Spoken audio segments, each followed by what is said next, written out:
Devin and Morgana have been celebrating midlife love by getting married 100 times in 100 countries.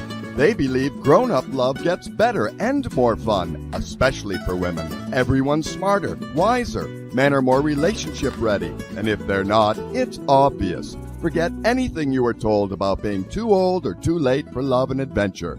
Instead, get fresh new tips on dating, relating, and travel to exotic destinations. And best of all, call in for personal guidance, creating crazy, sexy midlife love in your life.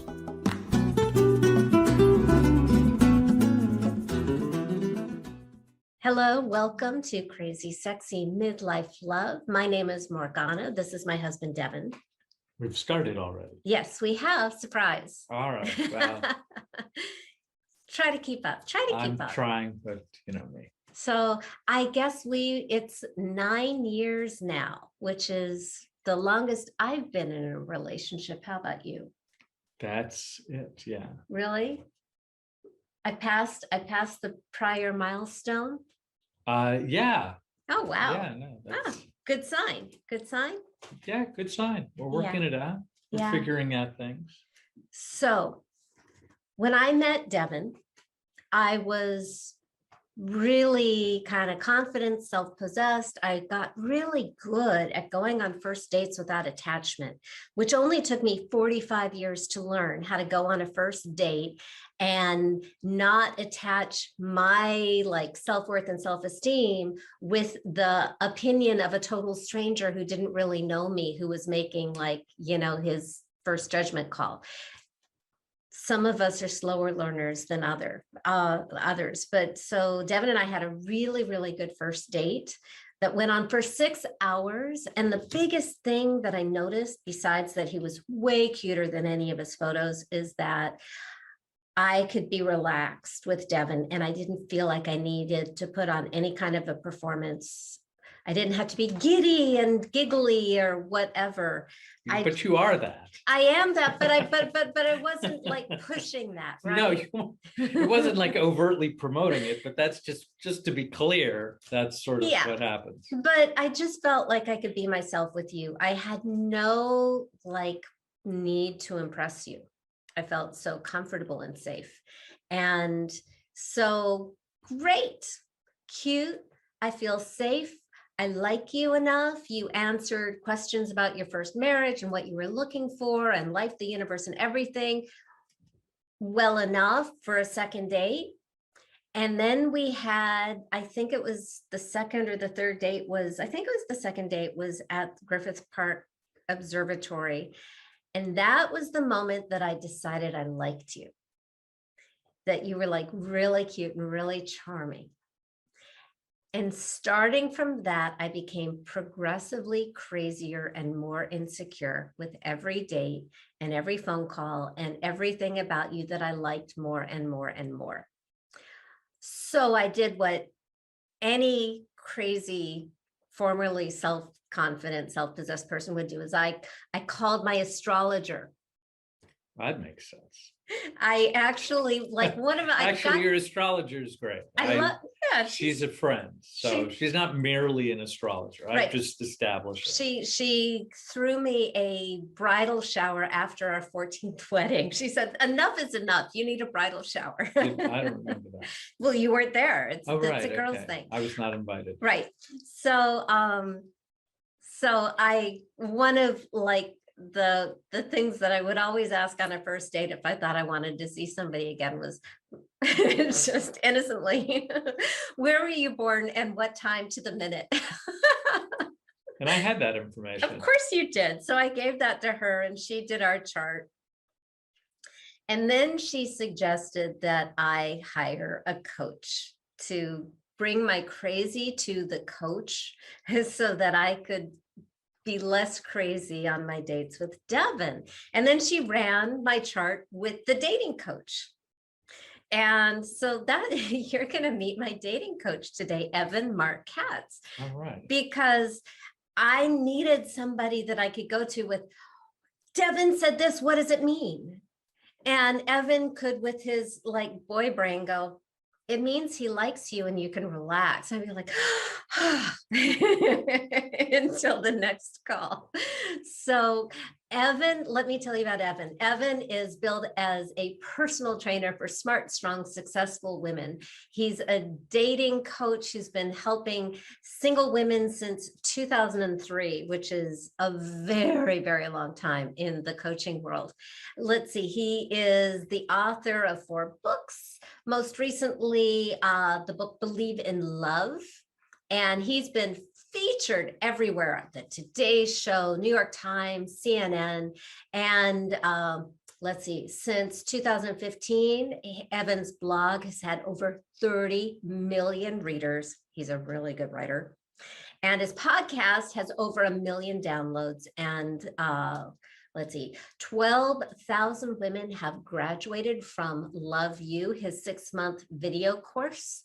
And most important, he is happily married, head over heels in love with his wife, and they have 2 adorable kids, and they live nearby, and they're friends. So let's see if Evan is here, and we will invite him in. And welcome, Evan. How are you doing over there? I'm wonderful. Thank you for having me on this lovely Friday morning. So we were a little bit of a different situation because usually you are amazing at helping women find their guy, but I already had my guy and you helped talk me through the crazy. So just off the top of my head. Is it wrong that I'm just looking at his face while you're talking right now? You're probably admiring my shirt from the Mouse A Tongue collection. I just noticed that on camera. Hey, go ahead. So what do you notice goes on with women when we start to like a guy? I think, and by the way, we could reduce this to women, but men are the same. Yeah, no, totally. All right. I mean, I happen to coach women, but everybody. But you're a guy. No, but everybody loses their cool to some degree when you have a crush. This is a tangent off of a tangent, but I had a few years ago, my boy was 3 years old and we were giving him swimming lessons. And there was this cute, 21-year-old who's going to give him his swim lessons. And he can't even get in the pool. He's standing at the side of the pool like a 1950s wolf cartoon. He's like, ah. That's all he can do in the face of this 21-year-old beautiful woman. So my guess is that that's a pretty universal thing, that when you really like someone, you're not always your best, most relaxed, more comfortable, because you really, really want the person to like you. And so you don't know what to do to facilitate that. So what do we do to facilitate that? Well, that's a different question. What do you do to make someone attracted to you is different than what you do when in the context of of dating and in a relationship. I mean, these are all different phases. Right. So let's start with the dating part, which, we all have a lot of experience with by now. But so what do you recommend when you feel like you're starting to lose your cool and and especially like when the person has indicated that they like you? How do you, and I know that I think this is something that comes up for you a lot is, okay, how do you not blow it? I have an entire month in my Love You course on that subject, that sort of limbo between when you meet someone and whether you decide that you're in a couple. So there's not like one easy answer, but I think we have to kind of use our rational brain rather than our emotional one. And the problem is that emotions are stronger than anything. Right? Our emotions override reason all the time. It's why we make a lot of bad decisions. So I use a lot of metaphors. I'm not saying that that's the best way to coach is to use a lot of metaphors, but I constantly remind women that this guy is not the last guy on earth. And we treat him like he is. Oh my God, I hope he picks me. He's the one. I've been alone for so long. I haven't had this feeling in forever. And it's like playing the lottery and you get one number and you're like, I'm going to quit my job. You don't quit your job if you get one number on your lottery ticket. You got a lot more to go before you could really start celebrating anything. So I think there's sort of a sense of premature longing and putting all your eggs into that basket. So for people who have crushes, especially in the online dating space, if there's a guy you really like and you had a great date, keep on dating other people. Keep your options open. Don't commit to someone who hasn't committed to you, right? There's a difference between going on a first date and him calling the next day to say, when could I see you again? And calling every day and saying after 3 weeks, I want to take my profile down. Like, it has to escalate. It can't just be an intense crush. So really just kind of keeping everything in perspective. The odds that this date was with your future husband is still astronomically slim, no matter how intense you feel at that time. You just said something interesting about taking your profiles down in 3 weeks. Devin and I had our commitment conversation, I think, at 11 weeks.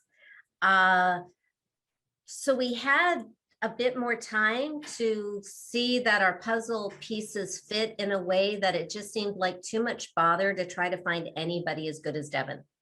Right. And I think if I'm dictating how everybody should date, I'd probably tell people to go 6 weeks or so.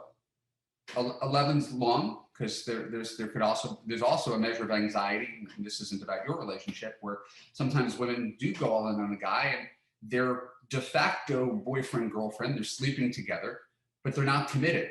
So now she's in this limbo, sort of hoping it pans out, and the further along she gets into that, and he's just seeing her and she's waiting for a boyfriend, that puts her in a really bad position. So in general, again, it's not a hard and fast rule. Devin's not wrong for taking the time he took, but in general, guys are either going to be like, you're my girlfriend instantly, and you're like, whoa, whoa, whoa, whoa, whoa.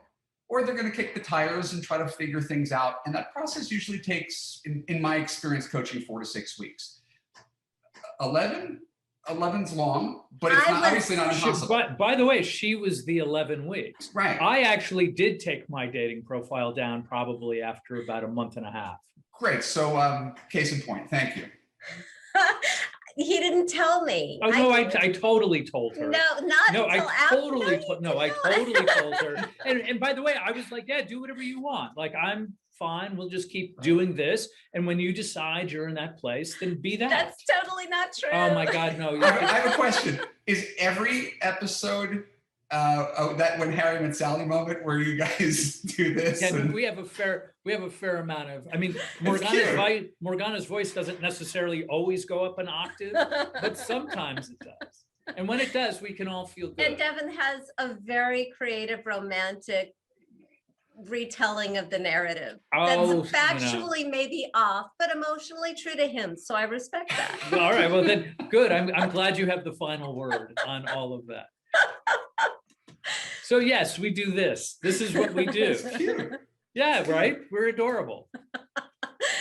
Okay, so you had, and I'm talking like to my single people, or I'm talking for my single people out there and for who I was before I met Devin.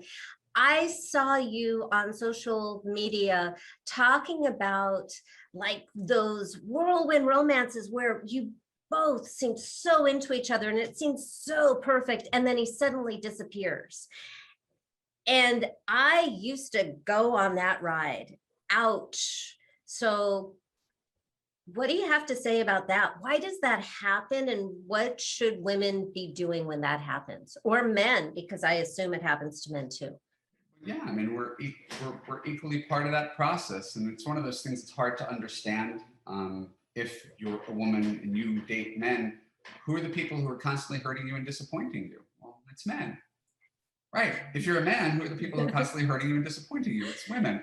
So, you know, we can give advice to women, but most of it is unisex, right? This is people behavior. This is how people are. My observation is that everything in moderation is usually a pretty good way to approach dating and relationships and life overall. Everything in moderation. And so if you're going 100 miles an hour on the freeway, you're very likely to crash or miss your exit. That's what happens in those relationships. So people are drawn by some sort of immediate, visceral, inexplicable attraction, and they dive headlong into bed, headlong into a relationship. But do they really know what they got? No, they don't find that out until after. I mean, again, I don't know about your experience, but how many people did you dive in and then 8 weeks later, you're like, what the fuck have I done here? Like, that's my 20s, is that? I just think it's so normal. So that's what I said. It takes a certain amount of experience and reason to realize that chemistry doesn't equal compatibility. Not necessarily. It's great if it can, but that oh my God, you just know feeling does not necessarily portend a future as much as we like it to think it does, because every time I ever had that feeling, I was wrong. So how accurate could that feeling be? So what happens when somebody like shifts and like, oh yeah, talking about the future, wanting to see you and or just seeming to be into you, and then suddenly pulls away? It's the dog who caught the car. He didn't know what he was chasing until he got it. But he was like, oh no, wait now. Oh gosh, I'm not ready for all this. So it's not. People think that this is, for the most part, disingenuous, and he's a liar and he's a player. I think he's not. I feel bad. I mean, obviously, I feel bad for women who were ghosted, but a lot of those guys just, dive in, pursue something. They want sex, they want love, they want affection, and then they realize, I'm in a really bad place in my life. I don't have anything to give. I'm between jobs. I'm still fighting with my ex-wife. I don't trust my own judgment. I just got out of a divorce. I'm not ready to get into anything serious. So the pull of wanting someone and then taking on everything that comes with the responsibility of being a really great partner, they're not the same thing. And by the way, women do the same thing. They dip their toe into the online dating waters, and I can't tell you how many women have come to me to help them find husbands. And after a month, they're like, I don't know if I'm ready for this. Don't think they're bad people. I just think that there's what people want and there's what's good for them. And there's not a perfect overlap between the two. Yeah, so timing is everything sometimes. And yeah, timing is everything. I don't know about you guys, but certainly my wife and I would not have met and been compatible 3 years before. Like it was. Yeah, no, for sure. Yeah, and Morgana and I, for the previous 20 years, lived within 4 blocks of each other the whole time. And he went didn't to the same flirt gym. with me once. Never. We went to the same gym, but I imagine Morgana was like having a professional trainer while I was, in some sequestered delinquents area.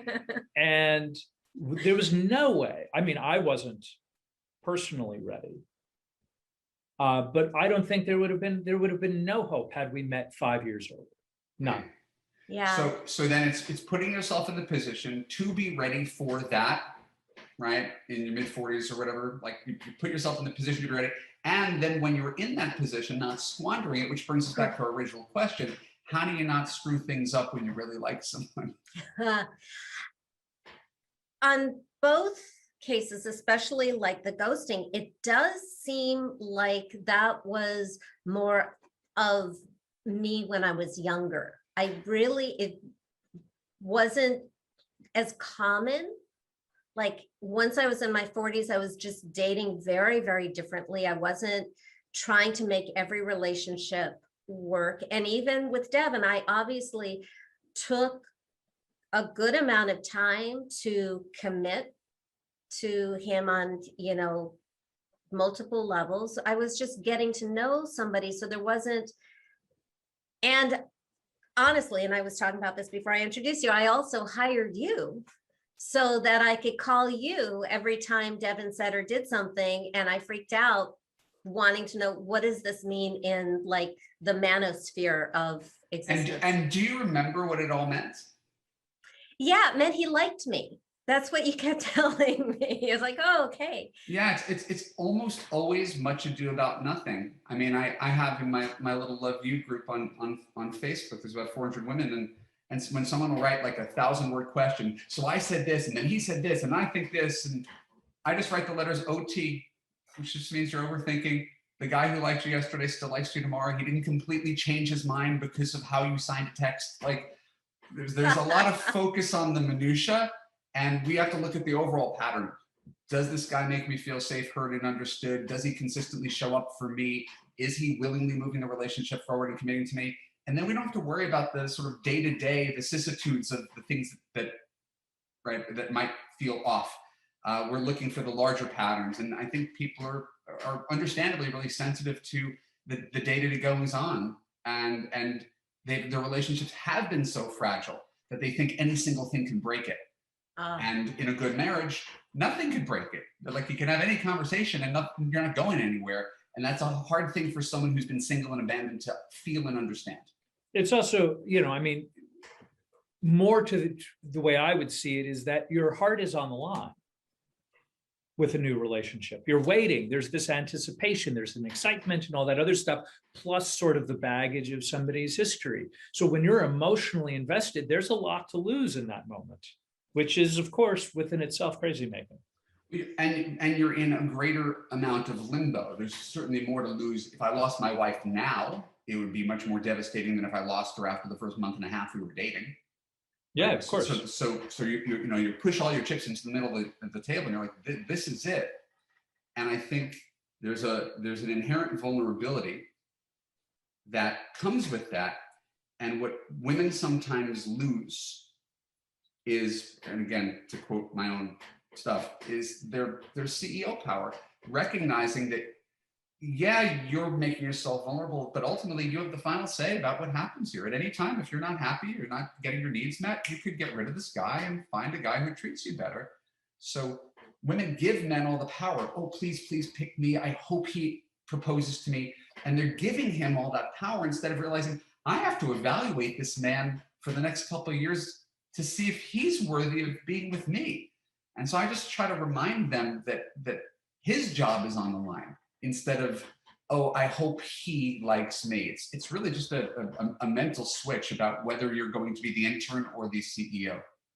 That was my favorite metaphor. That was my favorite metaphor when you were coaching me, was to just look at Devin or whoever I was dating as like a job applicant and see if he shows up early, leaves late, seeks extra credit assignments. So wait, there were other people you were dating? No, I'm just kidding. I'm just kidding. This is what we do. I don't know if I was dating anybody. I was still looking at people online, and it was interesting. Great candidates for showing up, including this juggler at the Renaissance Fair that I had a crush on when I was 17. And then I got to this point where it's like, but what would be the best thing that could happen with the juggler is he might be as good as Devin. So by juggler, I don't think I even ever met him. No, I know I didn't, because I sent them all a letter. I met somebody. I don't know. As soon as you say looking, dreamily at a juggler is, and I'm, what am I don't even know where to go. I'm endlessly amused by that one. Like, Devin, your closest competition was a clown. Is the juggler. But you right. beat, and you beat. But I won. Yeah. I won. Oops, there we go. But honestly, the juggler was a giant step up from the puppeteer before you. All right. Well, then. Everybody's got patterns. Well, the good news is that there are therapists that I can go see to sort through my self-worth. And honestly, I have great respect for puppeteers and jugglers. Honestly. Yeah, I don't know if that's true. Because you won. You can afford to be generous. Right, I can afford. Well, good. So we've moved forward. So, I'm sorry, go ahead. You have something. Yeah, no, well, go ahead. No, I was just curious, so you've been doing this for a very long time. 17 years, yeah. That's a really long time. At some point, I mean, how did you end up in this universe? I have to be humble about it because, this is an accidental career. I mean, it's really like I stumbled into this and I was fortunate to get in at a good time. I came out to Hollywood to be a screenwriter, and I came really close in agents and managers and studios and never got over the hump. And then I was in film school and I had to pay for film school. So I got a job answering phones at JDate. Really customer service, getting yelled at by yentas. It was a glamorous job for 30 grand a year. And I was the only customer service representative who was using the website. Everybody else was, let's just say they weren't Jewish. So I was the only person who was using the website. And I would get on the phone and someone complained about her lost password. I said, let's look at your profile. Let's see who you've been emailing. I noticed you haven't logged in 10 days. What's that about?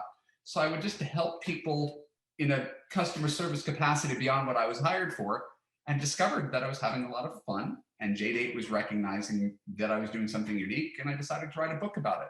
And this is 2001, 2002. And my book did well. It was unlike my Hollywood career. I had good timing, and suddenly the book is reviewed in Time Magazine, and I was on CNN and USA Today. And I dropped out of film school. I was like, all right, I'll be the dating guy. But I didn't have a plan. I was like, I'll be the dating guy. And I started writing people's online dating profiles at a company I started called eCyrno, which is still around.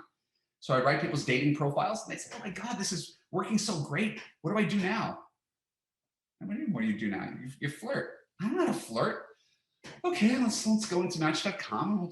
So this one thing kind of led to another, and online dating profiles led to online dating coaching, led to dating and relationship coaching, and I grew into the job. I didn't purport to be some sort of relationship expert at 31. And so I sort of grew into the job, and maybe 5 years into it, I realized 80% of the people who came to me were women. I didn't ask for women. Men need help, they just don't ask for it. So I became a dating coach for smart, strong, successful women in around 2010.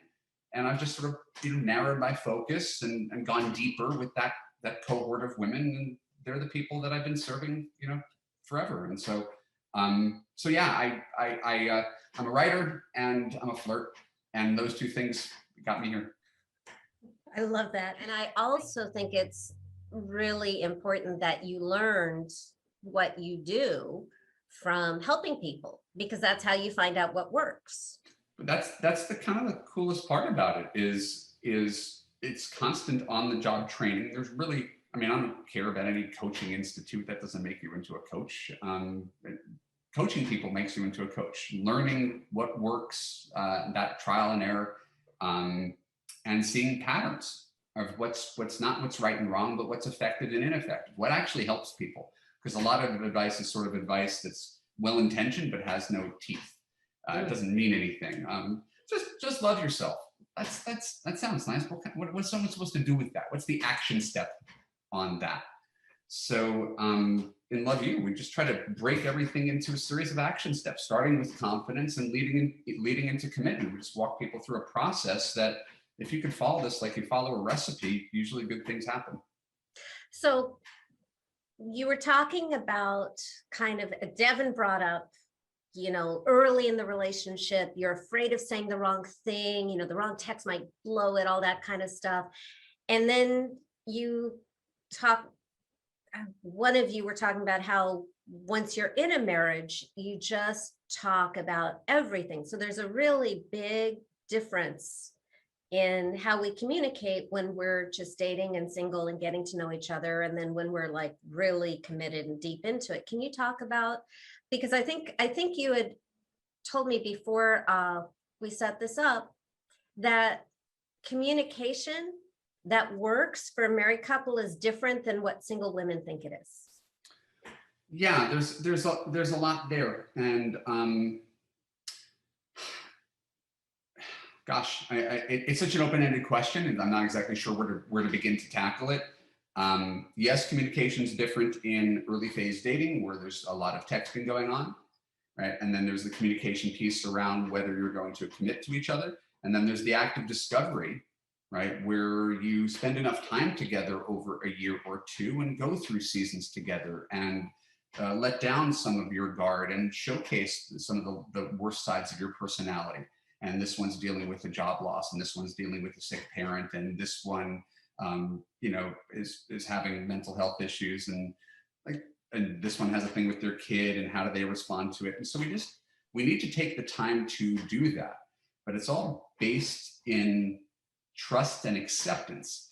And I think that's the hard part, is most of us have never been 100% accepted by another person. Any person we ever dated prior, right? Ultimately, there was too much friction, and you couldn't accept them as they were. They couldn't accept you as you were. So there was a lack of acceptance. And especially for the women I work with, there's a lack of trust. The belief that the next guy has something to do with the last guy. Well, I gravitate toward toxic narcissists. They believe they attract them like they're magnets. You're not a magnet. You just have shitty taste in men, right? There's no magnet inside of you. If you're drawn to toxic narcissists because that's what your dad was, you're going to make the unconscious decision, and every time it's going to end up the same. So we have to do two things in our work together. It's to learn to date more effectively and choose men not just from the checklist of things that you have in your head, but based on character, kindness, consistency, communication, and commitment. Choose men for effort, right? And now when you find a good man, how can you determine whether you're compatible? And that's a longer process. And it's steeped in trust, because if you don't trust your partner to do the right thing, right, you're going to have a lot of friction, right? I have a story that just came up, and I'm always loath to tell client stories without permission, but my client shall remain nameless. This is a really, really interesting thing. I even talked about it with my wife because it upset me so much, because I think there's two reasonable ways of looking at this.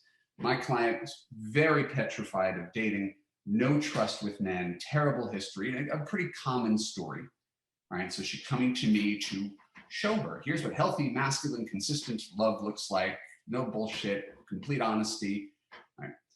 And takes a long time to dip her toe into the online dating waters, suddenly takes the plunge, she's petrified, and the next thing you know, she's got herself a really great boyfriend, and they've been seeing each other for 8 weeks. And I'm hoping she could finally relax, because this is how it's supposed to feel, this thing, right? This ease, this comfort. She tells me the other day that she went to his house for her first overnight. And it's important to note, this man is a widow. He's been widowed for less than a year. And so she goes to his house, and he's got pictures of his ex-wife, and she flips out on him. Oh dear. Right.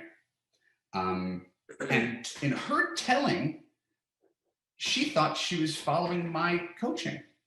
I'm usually a soft pushover. I let men walk all over me, and I'm setting boundaries. I'm communicating.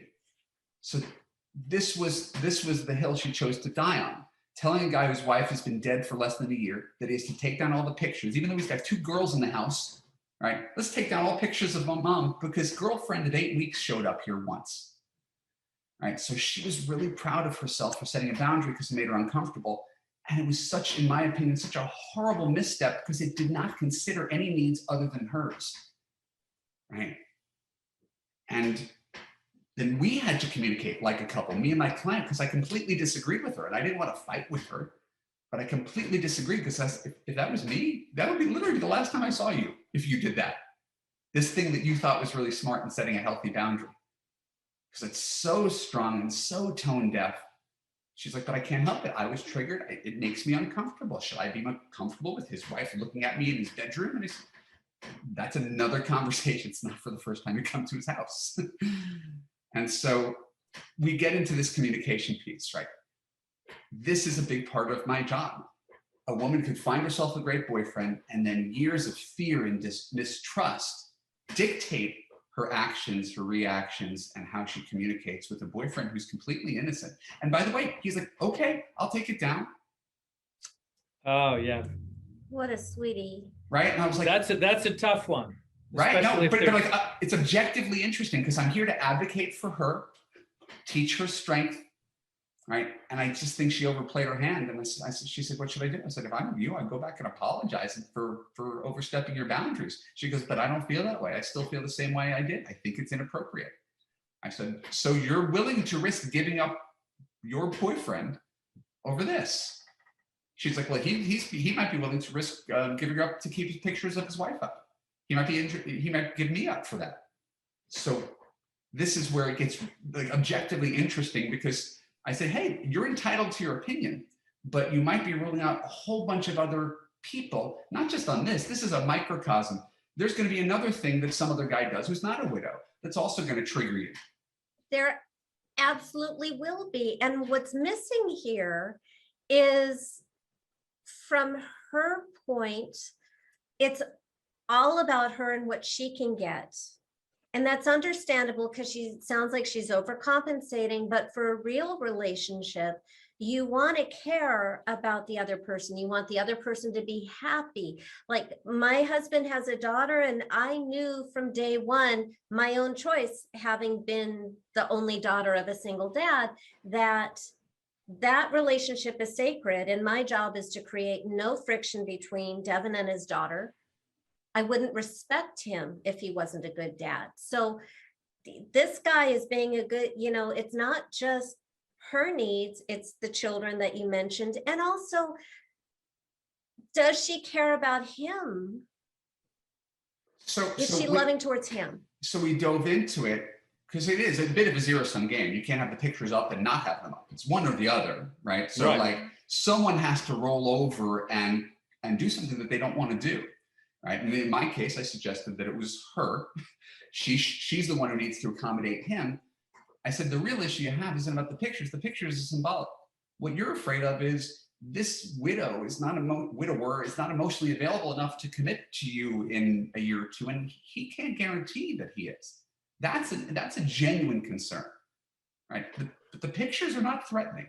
There's nothing threatening. But I know this because my father died and my mom remarried, and she and her second husband had pictures of their spouses in their house celebrating the 30 years they had in their previous life.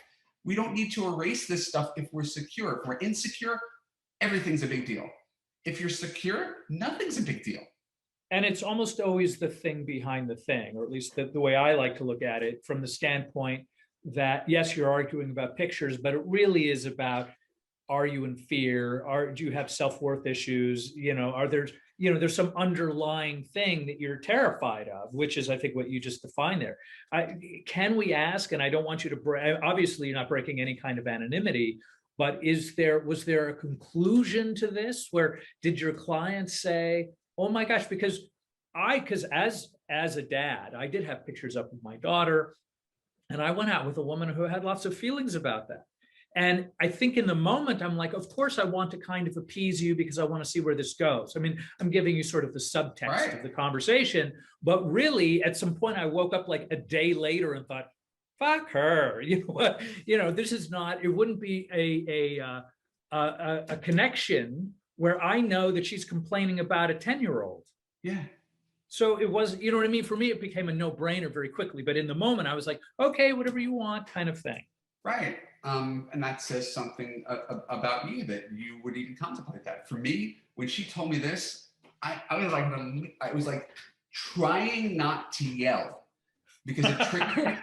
Because I've been a guy, I use the example of an ex-girlfriend that I had who I was crazy about. It was 2002, 2000. I was crazy about her. Just a wonderful personality, such a great sense of humor. She had trust issues. She used to be heavy and she lost weight, and she didn't like the way men treated her. Now that she was beautiful, she still felt like she was less attractive, and she was uncomfortable with the attention from men. She was in a polyamorous relationship before me, so she was used to guys looking at the next best thing and sort of openly cheating under the guise of we're really open-minded. So she treated me like the sum total of all these things that happened before. I was like, you don't understand. I'm crazy about you. I'm not going to cheat on you. But I went into your search browser and you sometimes look up porn. And I was like, yeah, and I'm still here with you. I don't look like that. And I'm still here. So what are you worried about? So she broke up with me 3 times in 6 months. And I was like, could you just trust me? So I feel those kind of things really acute. When you're a trustworthy person who's mistrusted, it's just so tiring.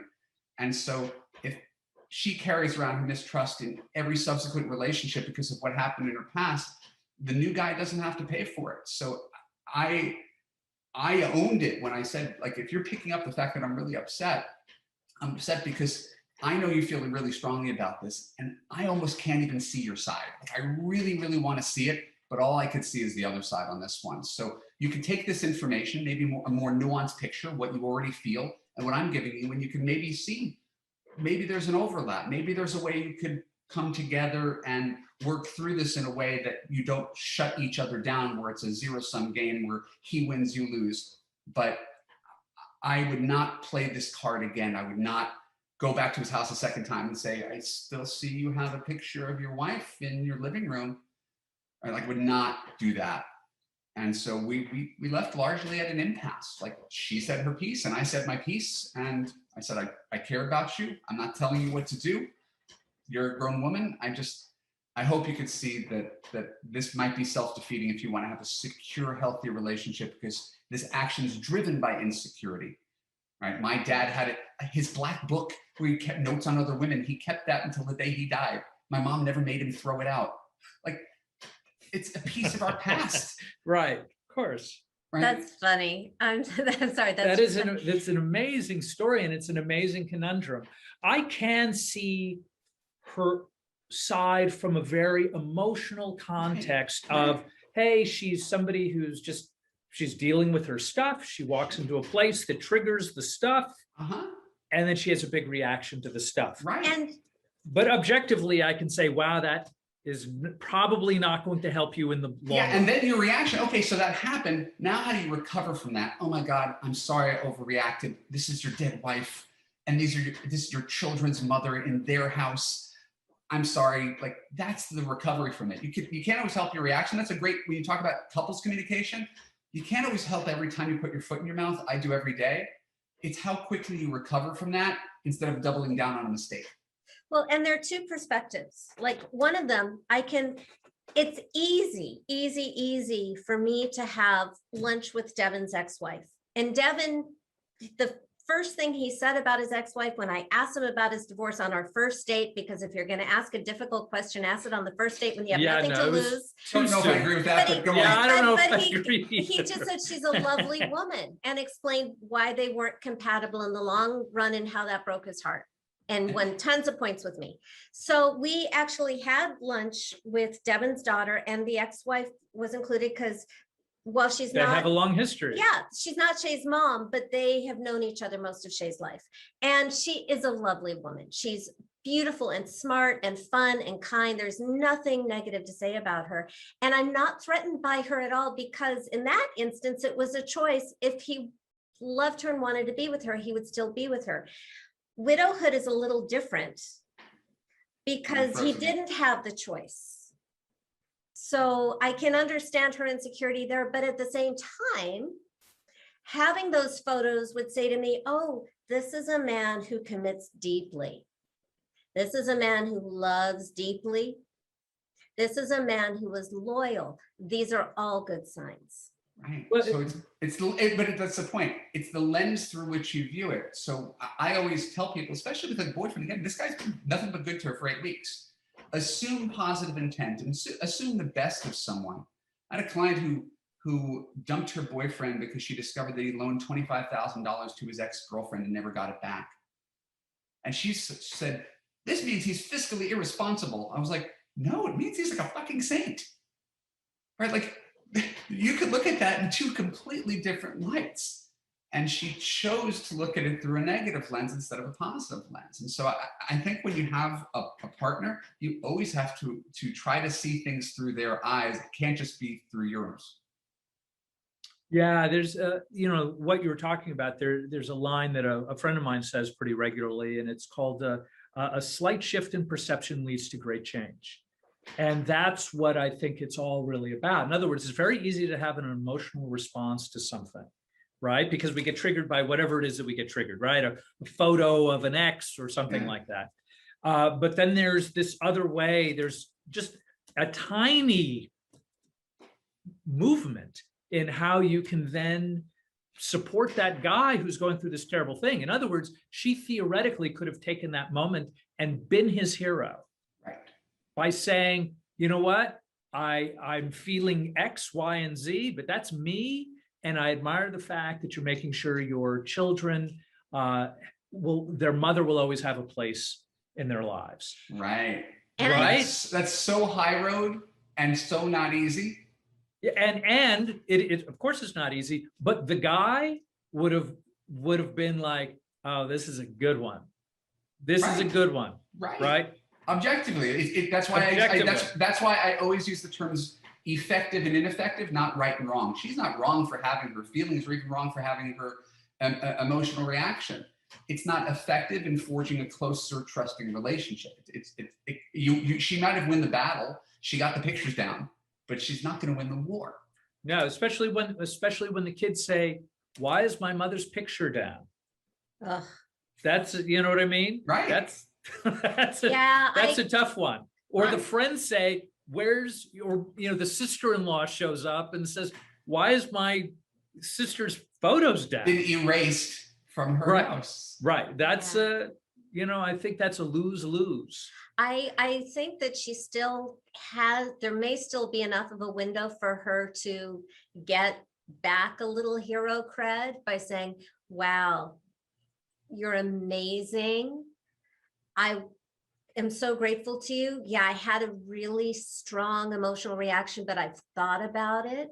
And you spent years with this woman, and she's the mother of your children, and I was out of line. If you want to put them back up, then do so. And that's where we left her. I don't know if she's going to.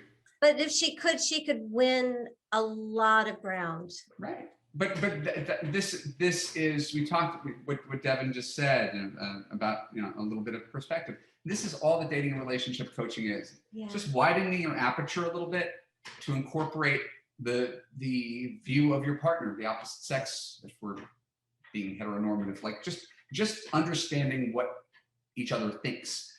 Instead of invalidating it as wrong. And that's one of the things that's challenging, certainly challenging for men, which is why I don't even bother coaching them. Men don't even want to understand women. They're just like, how can I make her stop yelling at me? He's like, I want to understand my wife better. No, just make her leave me alone. For women, they really want to understand, why does he do this? And that's the answer. Because they're thinking, I would never do that. So they're baffled when a guy does something that she would never do because we're different. And that's my job, is just to translate those two things. Here's why a good man might think differently than you. And he's a reasonable person, whether you agree with him or not. He's a reasonable person. He's 50. You're not going to change him. If you can't accept it, go find another guy. And that's my whole thing, is just keep dumping guys if you can't accept it, but realize there's a lot of guys who are not going to do what you want them to do because you want them to do it. Well, Dr. John Gottman did a study on happy marriage. Like, you know this, every relationship coach knows this. Happy, lifelong marriages versus marriages that fall apart. And both of them have like between 5 and 7 areas of irreconcilable differences. The good ones and the bad ones. So, you know, if I were to trade Devin in for something that we just don't get along with, I would get somebody else who had something we don't get along with, but he wouldn't be Devin. Right. So I would lose, which is why we're together. Right. And when you talk about it like that, and I'm listening to it, and I 150% agree with you. Someone listens to that, because I've had enough constructive feedback over the years of talking about my marriage, and they'll say, that sounds like cold and analytical, bloodless, right? The concept of trade-offs. Doesn't love conquer all? And right, like people really, like, if you say anything that sounds remotely critical of your partner, they think that there's something wrong with your relationship, instead of that you're seeing things actually really, really clearly. Love conquers all, because we keep choosing each other, knowing how the other person sometimes drives us insane. Right. And we choose each other anyway. That is love conquering all. Right. And that's the beautiful thing, that sincerely, you know, I give dating and relationship advice to women as my vocation. This is your side hustle. But the truth is, any happily married couple, if you ask them what makes it work, can tell you this exact same things that we talk about in Love You. It's not proprietary knowledge. People who either figured it out, I don't know, it's that old Russian quote, all unhappy families, or this, you know this one? Or, no, do you know? No, not yet anyway. Not yet. I'm going to botch it, but it was like an old, like check off for somebody. Yes, yeah. Like all unhappy families are the same in some way, but I think there's something to be said for all happy couples are the same in some fundamental way. They figured something out about what you should compromise on and what you shouldn't compromise on. They might not be able to tell you how they do it. They just figure out how to do it. Yeah, you know, I've actually done that. I've been doing that probably for the last 10 years, where anytime I hear somebody's got like, 35 years plus, I literally say, so what's the secret? And very often they don't know what the secret is, but the underlying thing, in other words, the pattern that I see when they talk about each other in front of each other, is that they're on each other's team. Do you know what I mean? Like, there's a certain teamsmanship, and it's not about the passion or the love and the fiery. And I mean, those are all great things. They're also exhausting after a while. Well, yeah, that's a different thing. But there is a certain sense of, yes, I'm on her team, and that's it. There isn't sort of like the wiggle room of, well, I'm here until she does X, Y, and Z. There isn't a list of failures, of wiggle room to get out of it. Right. It is by definition unconditional love. It's the kind you feel for your daughter, where your daughter couldn't say anything when you're like, oh, I'm done with you. well, there was a couple times, but no, yes, but you get the idea. So it is treating romantic relationships the way we treat familial relationships. They are permanent. And then if they're permanent, well, we've got to figure out a way to bounce back from whatever differences we have with our brother or sister or mom. Like, when we make romantic relationships conditional, you should never have a fight with a partner where you're like, I'm out of here. Because once you throw that down, it's a crack. Like, how do you ever recover from that crack? So you can have any sort of disagreement, but the disagreement doesn't need to shake the foundation of your relationship. When we fight, Devin comes back with, I married you 25 times and I'm not going anywhere. What do you want from me? That's, instead of I'm leaving, he's like, I'm not going anywhere, which, by the way, is what every woman wants to hear. Like, if you're, except for a stalker, but like if from the person you love, from your husband, that's what you want to hear. And when I say like, oh, the passion is exhausting, it's not like the happy, fluttery, gooey stuff. That's not exhausting. That gives me energy. But the drama of breaking up and does he love me and that kind of, is he, isn't he? Like, you know, I had a lifetime of that. I'm over it. Don't want it. Life is too random and chaotic to have anything other than peace and stability at home. Right. Work is hard and it's always going to be a roller coaster. You guys pivot and reinvent yourself. And then the news is exhausting in its own way, all the things that are beyond your control, and health and friends and family. You don't get to control anybody. So when you can have something that's stable and go through life with someone and paddle in the same direction and support each other, which doesn't mean you agree and lockstep on everything, but when you are on the same team, there's a reason everybody veers towards this. There's a reason that people choose to get married and always come back to this over and over and over again, even though they've been burned by love before, because we know what it's like to be content being single and making the best of it. And there's a whole different plane of existence that you get to experience when you share life with someone. I don't know how to describe it any better, but like a lot of people, a lot of people have shitty relationships and think, well, I don't want one of those, so I'm just going to stay here. I'm going to be single, and I'm going to travel, and I'm going to make money, and I'm going to hang out with my girlfriends, and I'm going to go to my yoga retreats, and it's fine. But they stay safe, and they never really aspire to this. This is scary because they think this could turn into a bad relationship, because every relationship they've ever had is blown up. So why would the next one be different? Well, and I think that's a really important point. And I know many people who've taken that particular perspective on things. On my own personal level, I believe that my best work as a human being is going to be part of a long-term committed relationship. And that's, I mean, of course, that's easier said than done. That means I have to remain conscious and I have to be loving even when there's disagreement. That means I have to choose to not leave. I have to, I have to stay. And in our case, we get married every so often. But whatever it is that I have to be consistent and remind her that I'm here and staying. And that's the deal.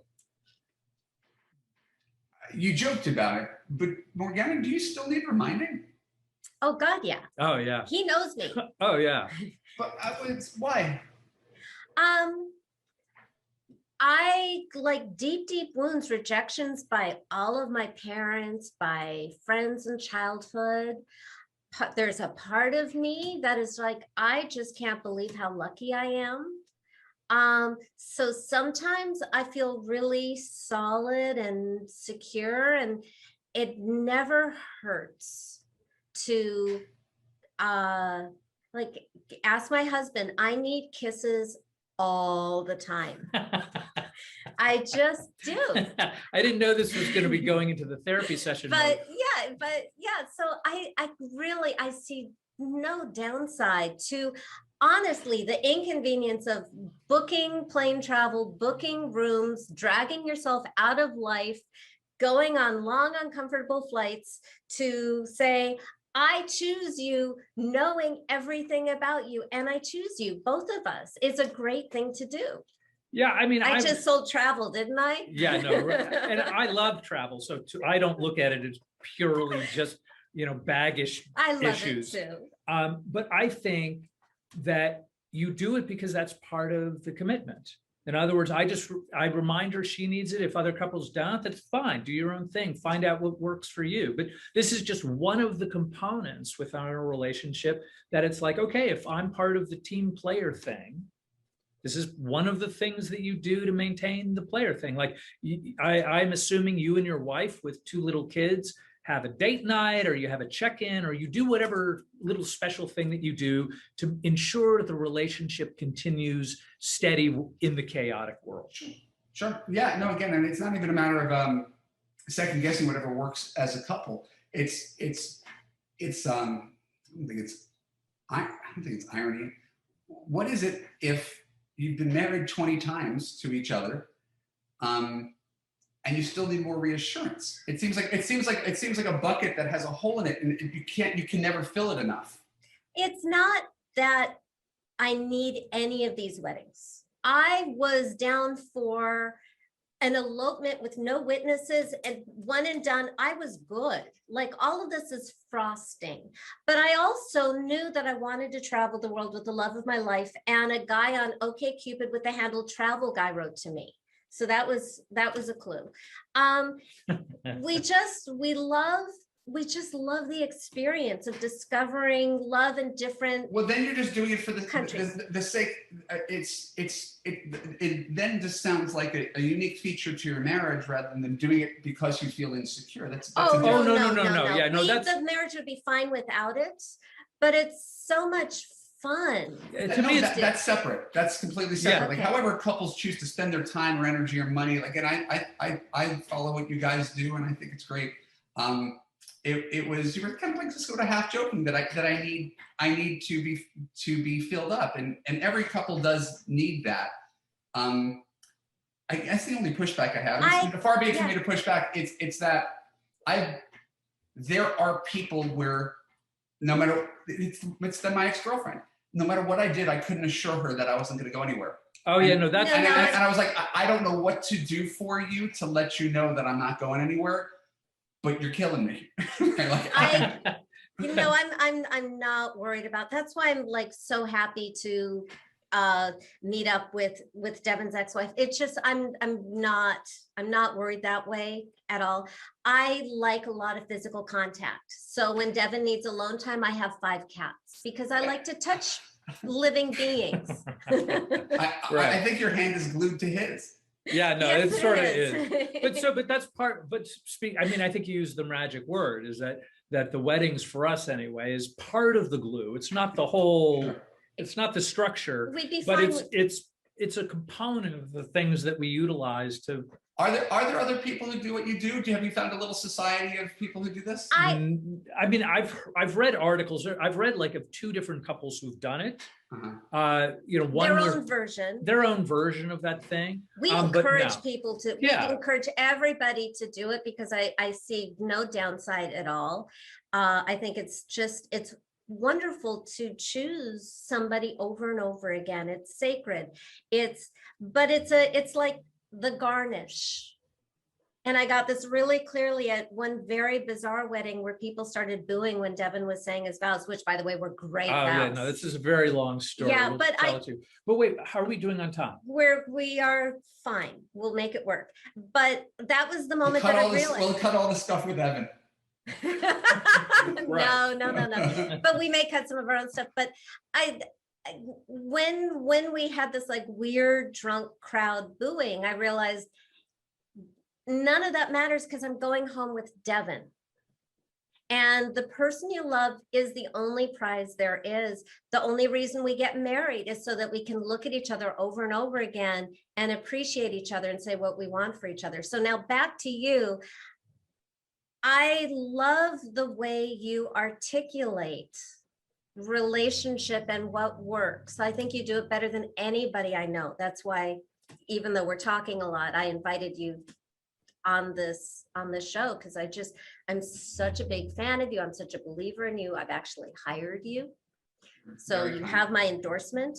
And do you have any, like, you've already dropped so much wisdom and such great gems. Do you have like any final words that you want to say about what makes love work? I'm going to approach it in a slightly backwards way. We have a lot of evidence to show us what doesn't work. And we have a whole lifetime to show us what doesn't work. And so what we're talking about is the opposite of that. Again, it might sound trite, but it's true. So the sort of central, right, if you really love you're the CEO of your love life, carry yourself with confidence and treat men as interns, right? I like that idea too. The other probably big core of Love You is that good relationships are easy. And if it's not that easy, it's not that good. So we've been taught relationships take work. That's the going thing that's been taught from generations. And shitty relationships take a lot of work. So we've normalized how difficult relationships are, and we suffer. I think, how many people do you know suffered through a 20-year marriage where they stayed together for the kids? Right? Relationships take work. I don't think that's really the case. I think they take maintenance the way maintaining a home or a garden or a business takes maintenance. But when it starts to feel like work and you're bending over backwards, better question, do I really want this? Am I gaining more than I'm losing?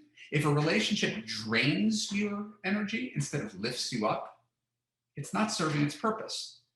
So by eliminating relationships that take so much work, just ending them, starting over, trying on different people, see what fits better. It is, you mentioned the word puzzle piece before, relationships fit close to perfect. There's always going to be a 5% friction that you go through, right? The 5 things that you guys will never resolve, the 5 things my wife and I will never resolve. And that's just the cost of doing business. But for the most part, we're best friends. We love each other's company. We never get sick of each other. It is easy. And if we just tell people to hold out for relationships that are easy, we could at least save people the trouble. You may say, well, where is that guy? He's out there. You've never chosen easy before. For some people, easy is boring.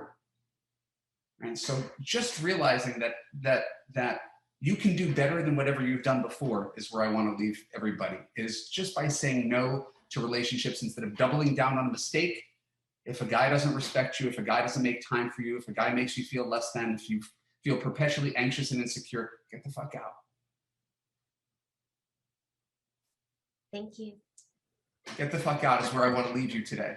Okay, we're gonna have to put like some kind of notice on this episode. Yes, trigger warning. Of the frank conversation. Thank you so much, Evan. I just adore you. I really am grateful to and appreciate you. Oh, thank you for having me. You guys are so much fun to talk to. So your website, and we'll put it in the show notes, but for the people listening right now, the website to go to is? evanmarckatz.com, EvanMarckKatz. And this is the fancy new website that I love so much? The fancy new website. It really is a fancy new website. Oh, it's great. So we got 1,500 blog posts answering every dating question that's ever been known to man, and 200 podcasts. So just go there, take the quiz right on the homepage, and we'll send you some free stuff. And if you like it, hopefully we'll have a chance to help. Yay, thank you. Yeah, soft sell. Take care. Have a great weekend, guys.